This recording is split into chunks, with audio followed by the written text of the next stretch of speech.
em algum momento o Distrito Federal perder totalmente ou parcialmente a autonomia que foi construída, a autonomia política que Olha, foi construída eu até aqui? acredito muito na autonomia de Brasília. Defendo a autonomia de Brasília. Eu acho que agora eu acho que eu posso falar em nome de todas as correntes políticas, todas as vertentes políticas. Todos defendem isso. Certo? Esse daí foi muito difícil de ser construído. Nós temos que lembrar que alguns anos atrás, né, nós não tínhamos representação política. Talvez as pessoas esqueçam do fato. E isso, você entende? Está bastante presente. Né? Em 88, quando foi promulgada a Constituição, que a gente conseguiu a representação completa, né? Do termos da cidade, que deixou de ser uma cidade caçada. Acho que nós temos que zelar por isso daí, cuidar disso daí. Eu não acredito que seja fácil fazer de repente, essa nova cassação de Brasília. Mas, para isso, nós temos que zelar, nós temos que cuidar. Né? Eu acho que nós passamos por um momento difícil.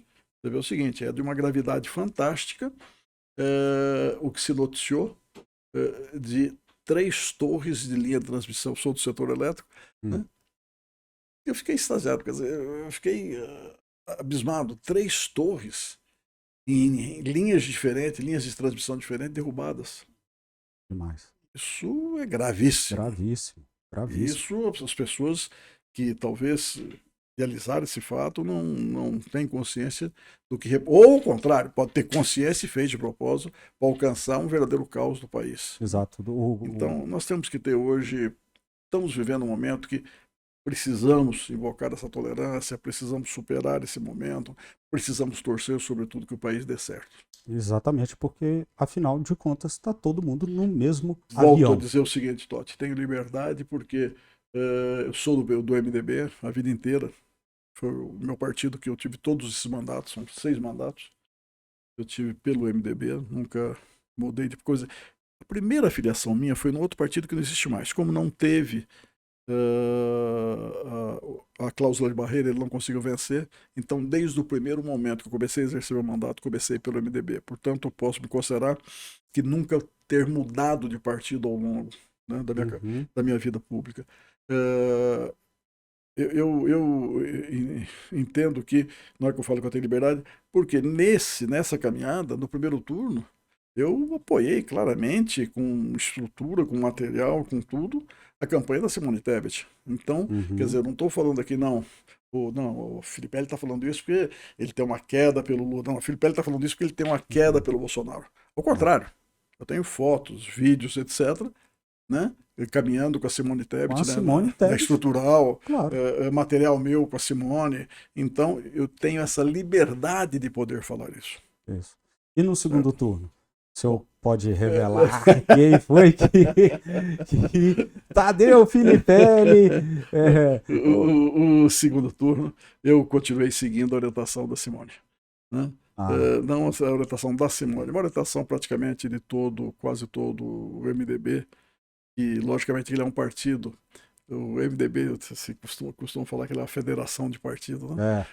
Nessa dimensão continental que tem o país, dessas várias regiões que existem, e dessas lideranças, nós temos lideranças fantásticas nessas regiões. Então é claro que tenha um certo aspecto de regionalidade no MDB, mas uma grande parte seguiu o caminho que nós começamos com a Simone Tebet, principalmente do aspecto da formalidade do que se defendia da democracia. O meu grande amigo Baleia Rossi, deputado federal pelo estado de São Paulo, eu vi no Instagram dele ele tirando a fotinha lá com o Bolsonaro. Ele apoiou, mas você vê como é que o MDB também é um partido gigante, né?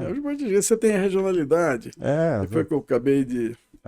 Renan Calheiros. Né? O Renan, desde o primeiro momento, foi Lula. O Jader Barbalho Helder, filho dele, que se elegeu novamente, reelegeu governador no Pará, foi Lula. O Renan, né? O Renan Exato, filho, Lula. Então, como alguns companheiros nossos do Sul e Sudeste, né, apoiaram o Bolsonaro. Esse momento político que o DF especialmente está vivendo, né, porque daqui o nosso governador que foi afastado, uma decisão monocrática por 90 dias, a priori, né? O senhor veio, você participou dessa construção para que o DF tivesse essa autonomia política até chegar nesse exato momento, né? E eu acredito, porque eu estou vendo pelas redes sociais, inúmeros políticos de gerações diferentes se manifestarem. E eu estou vendo que Sim. todos a favor do retorno do Ibanez. Sim, mas é isso que eu ia falar o seguinte, eu vejo, e aqui eu vou citar nomes, desculpe, na política às vezes se faz de tudo para não citar nome, não cita nome dele, mas eu acho que a gente tem que ter essa liberdade, tem que ter clareza, ou a gente tem a liberdade para falar, senão as pessoas que nos assistem nem podem acreditar naquilo que nós estamos expondo e debatendo.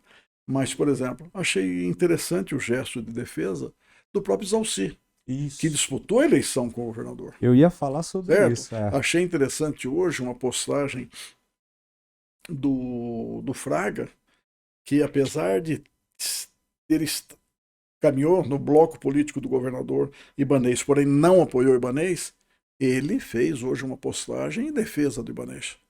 Então você vê que é interessante esse fato. E outros, desculpa, eu não vou. Quero dizer o seguinte, eu não quero cometer injustiça e não citar outros. Mas, por exemplo, esses dois, estou citando porque são emblemáticos. E tiveram outros que também, né, não tiveram uma caminhada ao lado do Ibanez nessa eleição, porém manifestaram uma defesa pelo próprio fato do que representa o afastamento de um governador eleito em primeiro turno, como foi. O senhor foi vice-governador em dado momento. Agora, Celina Leão ocupando esse cargo, né? Sim. Durante o afastamento do Ibanez. Você vê que ela está fazendo o certo, o correto, não mexer em absolutamente nada. Claro. Olha, vou te falar o seguinte, você ser vice-governador é uma ciência. Não é fácil ser vice-governador. Primeiro que você é o mordomo. Você é o primeiro suspeito de tudo. Sem dúvida. Se acontece qualquer coisa com o governador... O vice-governador... Foi o vice que arquitetou. É o mordomo. Não, primeira coisa. Vice-governador é o mordomo. Então, você ser vice é uma ciência à parte. E nós tivemos vices interessantes. O próprio Paco foi um vice extremamente até para a própria articulação política, né? Para você ser confirmado vice. A Celina, né, se impôs como vice, dada a própria envergadura política que ela construiu. E tem trabalhado de uma forma muito cuidadosa, muito equilibrada e numa defesa constante do governador.